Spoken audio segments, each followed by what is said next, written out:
Ladies and gentlemen, there are passages in life so dark, so cruelly silent, that they leave us wondering if we will ever find the way back to ourselves again. And yet, it is within these abysses that our deepest transformation begins. Pain, when not denied or suppressed, becomes the doorway. Struggle, when fully faced, becomes the forge. And healing, true healing, is not a return to who we were, but the emergence of someone we had never met before. Once, the mere idea of being alone may have filled you with unease. The silence between words, the empty room after someone has left, the long hours of stillness. All of it may have echoed like a reminder that something, or someone, was missing. In those moments, loneliness didn't just feel like absence. It felt like rejection, like being forgotten by the world, or worse, by yourself. We often grow up learning to fill our lives with noise, people, distractions, anything that helps us avoid confronting the vast space within us. It's not surprising society teaches us that to be surrounded is to be safe, to be wanted is to be worthy, and to be alone is to be lacking. But when life breaks you open, when you are forced to face pain so great that no one else can carry it for you, something begins to shift. At first, solitude feels like punishment. But over time it becomes the only place where truth doesn't hide. There is a difference between isolation and solitude, though they often look the same from the outside. Isolation is what happens when you're disconnected from the world and from yourself. Solitude is what happens when you are deeply connected to yourself, even if no one else is in the room. This difference is not just psychological, it is spiritual. Because in true solitude you are not without, you are within. You no longer look outward for validation or distraction. You begin to hear your own voice beneath the noise. And more importantly, you begin to trust it. You realize that the relationship you have with yourself is the foundation upon which all others are built. And until that foundation is whole, every structure built upon it will sway under pressure. When you no longer fear being alone, it means you've made a home within yourself. You don't run from silence because silence no longer feels like a void. It becomes a canvas. It becomes a place where thoughts are met without judgment, where emotions are allowed to rise and fall without shame. This kind of aloneness is not barren, it is rich, even sacred. It's where your intuition sharpens, where your creativity is born, and where your healing truly begins. And the irony is, the more comfortable you become in your own presence, the more discerning you are about who you allow into that presence. Because you're no longer driven by a fear of emptiness. You're no longer choosing people just to fill space. You begin to see that it's better to be alone in truth than surrounded in pretense. You stop mistaking attention for affection, presence for partnership, and noise for meaning. There is clarity that arises from being alone that you can't find in a crowded room. In solitude you begin to see the outlines of your old self. The one who tolerated too much, the one who compromised too often, the one who feared abandonment so deeply that they abandoned themselves first. And you grieve that self. But you also thank them. Because that version of you got you here. That version of you endured long enough for you to see that survival is not the end of the story. It's the beginning of a new chapter. One in which you are no longer afraid to sit with yourself, to feel your feelings fully, to meet your needs with care instead of waiting for someone else to do it. And so you wake up differently. You move through the world differently. You're not lonely, you're alone, and that aloneness holds peace. It holds clarity. It holds strength. You're no longer driven by urgency. You're not addicted to reaction. You no longer need constant connection to feel connected.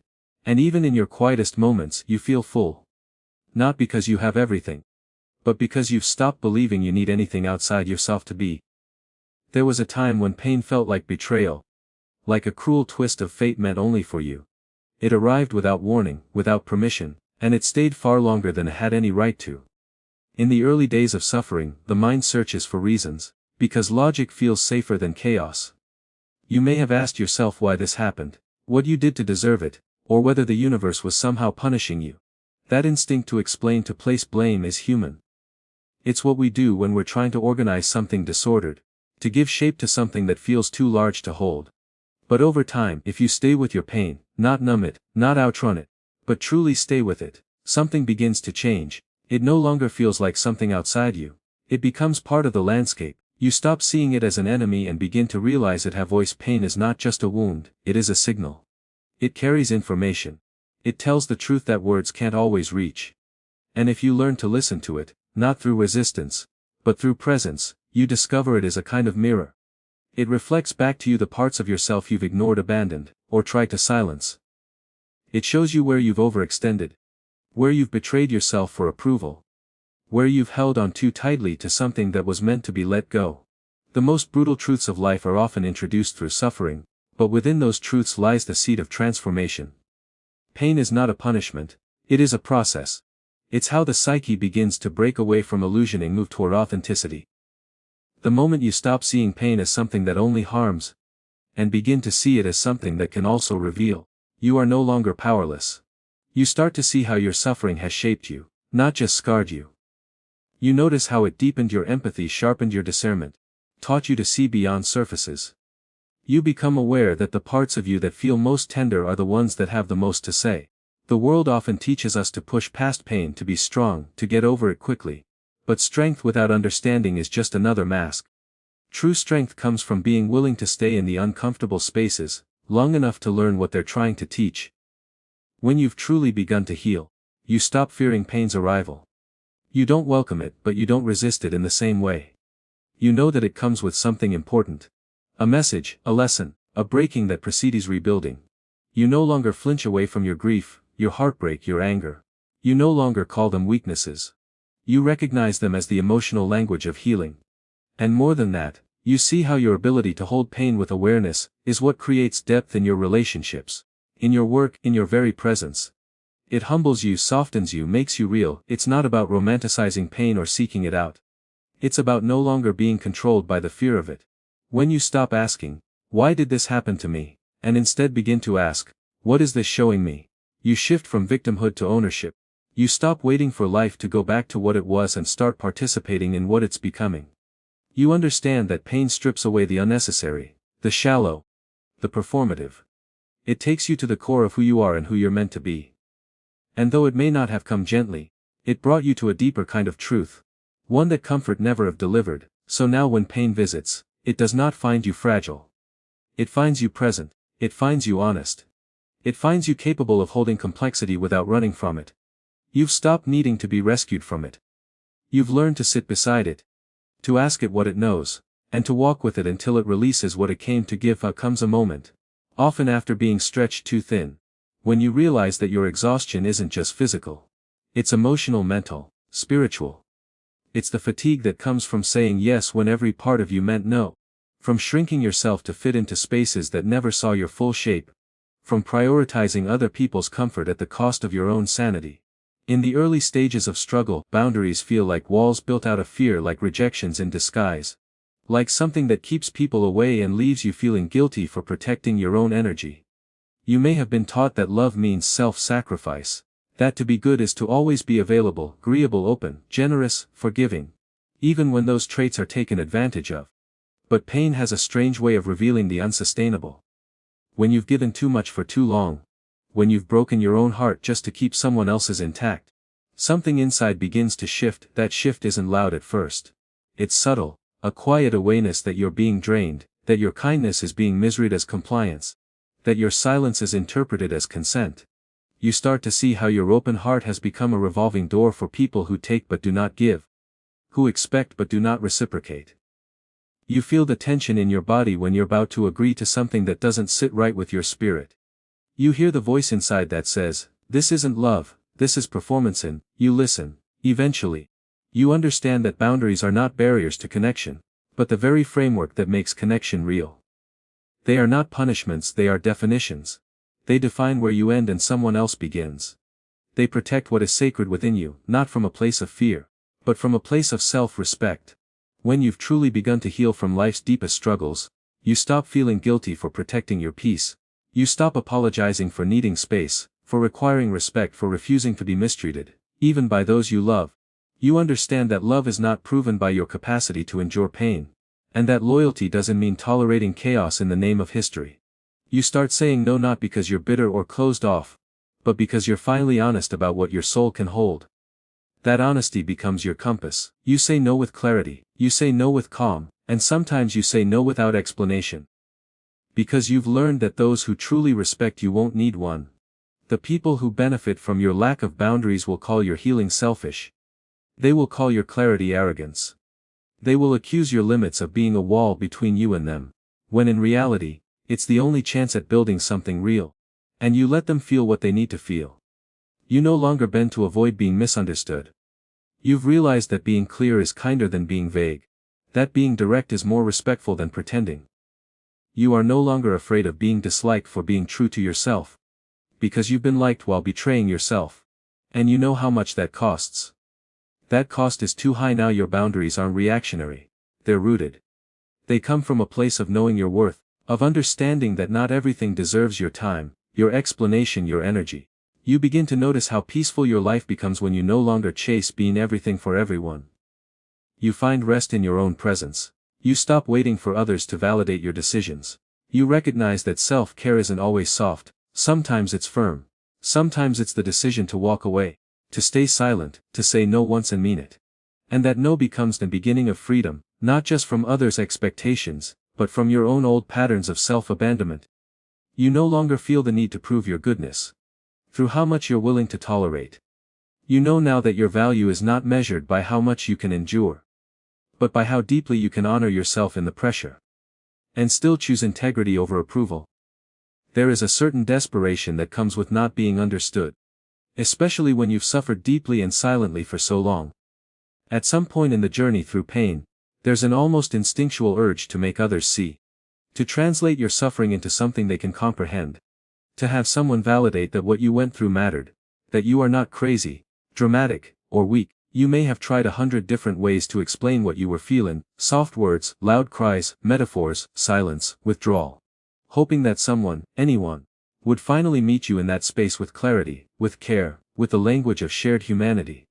And maybe sometimes they did, but more often, they didn't. Not because people are cruel, but because some experiences can't be fully understood unless they're lived. Because some pain is so uniquely yours that to expect another to fully comprehend it is to expect them to walk a road they were never meant to take. In the early stages of healing, not being understood can feel like being unseen, unheard, erased. It can trigger the very wounds that shaped you. Abandonment, rejection, invisibility. But over time, when the healing process deepens, something powerful begins to happen. You stop needing everyone to understand. You stop exhausting yourself trying to explain, justify, or make your internal world digestible to those who are only equipped to hear a version of you that makes them comfortable. You start to realize that the most important understanding is not external. It's internal. It's the moment when you no longer beg the world to affirm your reality, because you've finally accepted it yourself. You begin to see that explaining your pain to people who don't have the capacity to hold it is its own form of self-abandonment. That constantly trying to be understood is a way of outsourcing your worth, placing it in the hands of people who were never meant to carry it. You stop needing to convince anyone that what happened to you was real, that it hurt, that it shaped you, that it still lingers in the quiet moments when no one is looking. You stop rehearsing the story in your mind, looking for a version that makes it easier for others to accept. Because you've accepted it. You've lived it. You've carried it. And now you're allowing it to rest. This shift isn't about isolation or emotional detachment. It's about reclaiming your energy. About protecting the sacred parts of you that don't need to be made visible in order to be valid. You begin to share your story from a place of choice, not compulsion. From a place of wholeness, not woundedness. You realize that silence can be power, not punishment. That withholding your truth from those who cannot hold it is an act of wisdom, not weakness. And you stop fearing that not being understood means being alone. Because you've found companionship within yourself. A kind of inner knowing that runs deeper than anyone else's comprehension ever. You begin to surround yourself with people who don't need every detail to respect your journey. People who listen with their presence, not just their ears. People who may never fully understand what you've been through, but who honor the fact that you've been through it. And even when those people are rare, you are no longer waiting for them to complete something inside you. Because nothing is missing. You're not trying to make your pain palatable anymore. You're not packaging your trauma in ways that make others comfortable. You're not performing your story like it's an audition for empathy. You're just living, breathing, healing, being. And that is more than enough. You stop seeing your journey as something to prove. You stop needing to be seen in your suffering to feel seen in your soul. You let the misunderstanding come and go without chasing it, without correcting it, without shrinking your truth to fit into someone else's limited frame of reference. Because your healing is not dependent on anyone else's permission. There's a moment in the healing journey, when you realize you're no longer chasing some perfect version of yourself in the future. no longer running toward a distant place where everything is fixed, clean and complete. At the beginning of pain, the idea of healing often becomes a goal, an obsession even. Something to get to as fast as possible so you can stop feeling so broken, so raw, so out of control.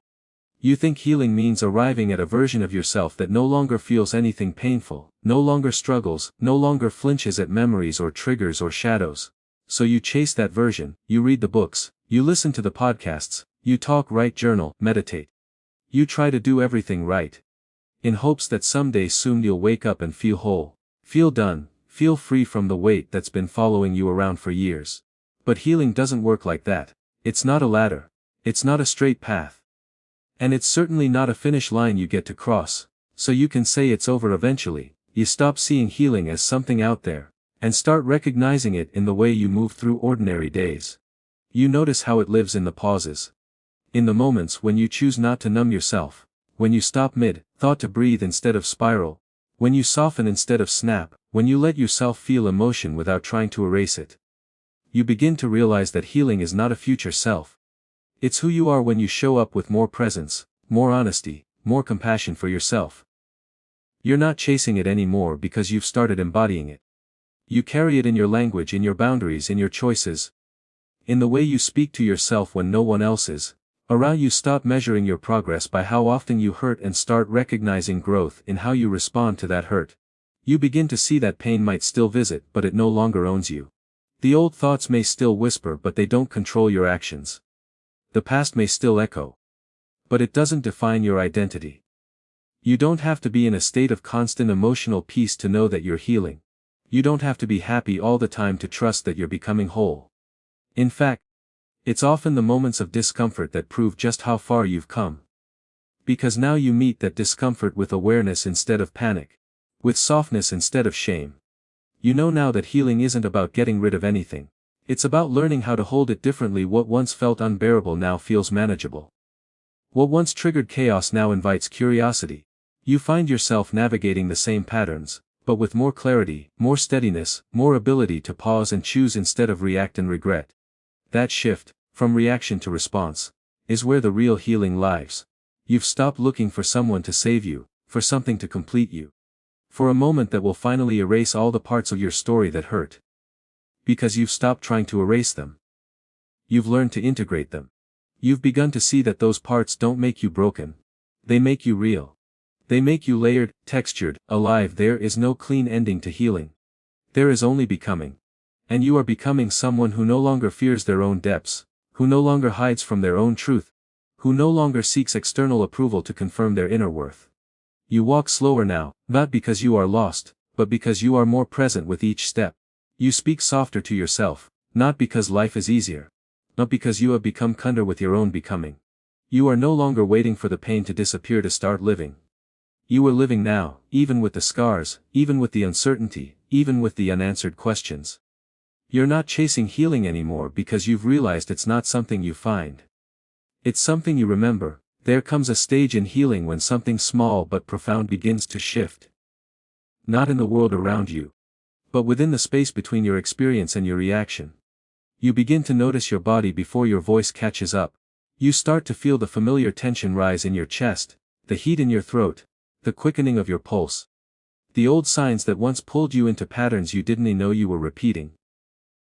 These used to be the exact moments when you would lose yourself. When your mouth would move before your mind had a chance to breathe. When you would lash out, shut down, defend, flee or fight. Not because you were wrong or broken, but because you were wounded and trying to protect yourself in the only way you knew how. There was no pause, only reaction. There was no reflection, only survival. But over time, and through the often invisible labor of deep inner work, you begin to see yourself in motion. You start catching the trigger before it takes over. You hear the voice in your head, the one that used to roar, and now you respond to it with curiosity rather than obedience. You feel the wave rise, and instead of being swept under, you learn how to ride it. It isn't that the triggers vanish or the pain disappears. It's that you are no longer at the mercy of them. The space between the stimulus and your response becomes sacred. It becomes a choice.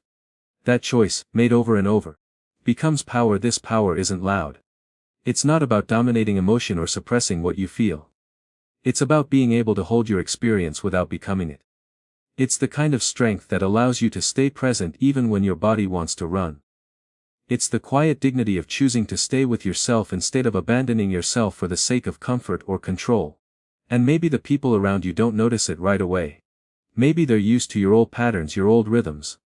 But you feel the shift. You feel the strength in not raising your voice, in not collapsing, in not needing to be right. You feel how powerful it is to remain calm, not because you're suppressing your truth, but because you're finally anchored in it. You recognize now that your triggers are not your enemy. They are teachers, messengers, echoes of something deeper. They're showing you where you still carry pain, where your boundaries were crossed, where your needs went unmet, and instead of running from them or shaming yourself for still being affected, you turn toward them. You listen, you ask what they want you to know. This turning toward, this choosing to face rather than flee, is what transforms old wounds into new wisdom. It doesn't happen all at once. It's subtle, often invisible to anyone but you. But it's real, and with this awareness comes a new kind of compassion. For yourself, for others. Even for the version of you that didn't know better. You stop blaming yourself for the ways you used to cope. You understand that those reactions were once necessary. They kept you alive, they got you through. And now they are being replaced not because you hated them, but because you no longer need them. You have grown. You have learned how to breathe through what once drowned you. You have become safe enough within yourself to no longer need to fight every perceived threat. You begin to notice how often others still live in reaction, how common it is to confuse feeling with truth, reaction with reality. And instead of judging them, you offer space. You see where they are, and you remember where you were. You no longer take everything personally. You no longer let every spike of emotion define your day. You are grounded now in a way that cannot be faked, a way that doesn't need to be explained. You've learned the art of the pause, and in that pause, you've found freedom. There is a point in your healing where you stop needing to prove how strong you are. Because you finally understand that strength has nothing to do with appearing untouched, unaffected, or invincible. For so long, you may have worn strength like armor, convincing yourself that if you just kept it together on the outside, nothing could break you on the inside.